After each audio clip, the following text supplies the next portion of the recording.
कविता कभी लिखी नहीं जाती, लिख जाती है। यह कवि के दिल से होकर कलम और किताब में उतर आती है।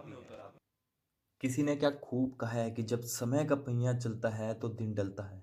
और आज मानो दिन डल ही गया। यह दिन इस तरह नहीं डला था कि रात का अंधेरा हो गया। यह सायंकाल का समय था, जब मैं अपने परिवार के साथ बैठकर हर एक पल में खुशी महसूस कर रहा था। आज मैंने प्यार की ताकत को महसूस किया। और आज के समय में प्यार की ताकत को महसूस करना किसी चुनौती से कम नहीं।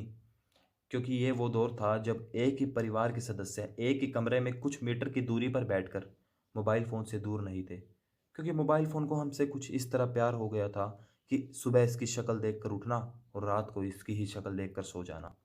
हमने वो समय तो बेशक नहीं देखा जो हमारे पिताजी ने देखा है। हाँ, पर इतना ज़रूर पता था कि आज के समय में पिता पुत्र में वो प्रेम नहीं जो पहले हुआ करता था। पर अब समय ने भी अपनी चाल चल डाली, क्योंकि इस समय एक ऐसी महामारी फैल गई थी कि घर से बाहर कदम रखना भी मुश्किल हो गया, मानो कि लक्ष्मण रेखा ही खींच दी हो। अब सब लोग अपने अपने घरों में कैद होकर एक दूसरे के साथ समय बिता रहे थे। पर इन दिनों मैंने बचपन के उन सभी खेलों को याद कर दिया जो अब शायद ही कभी खेले जाते। जब भी मैं अपने पूरे परिवार को छत पर खड़ा होकर चांद की तरफ इशारे करते हुए देखता, तो मेरा मन भी बचपन के उसी आंगन में चला जाता जब मैं अपनी माँ की गोद में बैठकर लोरी सुना करता था। पर एक तरफ वो लोग भी थे जो इस समय के बेहतरीन पलों में खुशियों की बजाय दुखों को गिन रहे थे।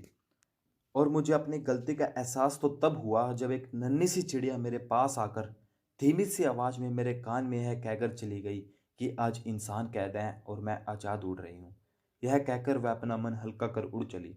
और शायद वह बेचारी कहती भी क्यों ना, क्योंकि हमने पूरी जिंदगी तो उसे पिंजरे की चारदीवारी में कैद रखा है। और आज इस बात का एहसास हुआ कि जीने का हक सभी को है। पर जो भी हो, वो दिन दोबारा लौट आए जब परिवार के सभी बच्चे दादी के कमरे में बैठकर गांव की बातें सुना करते थे। नोक झोंक लड़ाई झगड़े तो हम भाई बहनों के बीच चलती ही रहती, पर पिता के डर से वो भी जल्द ही सिमट जाती।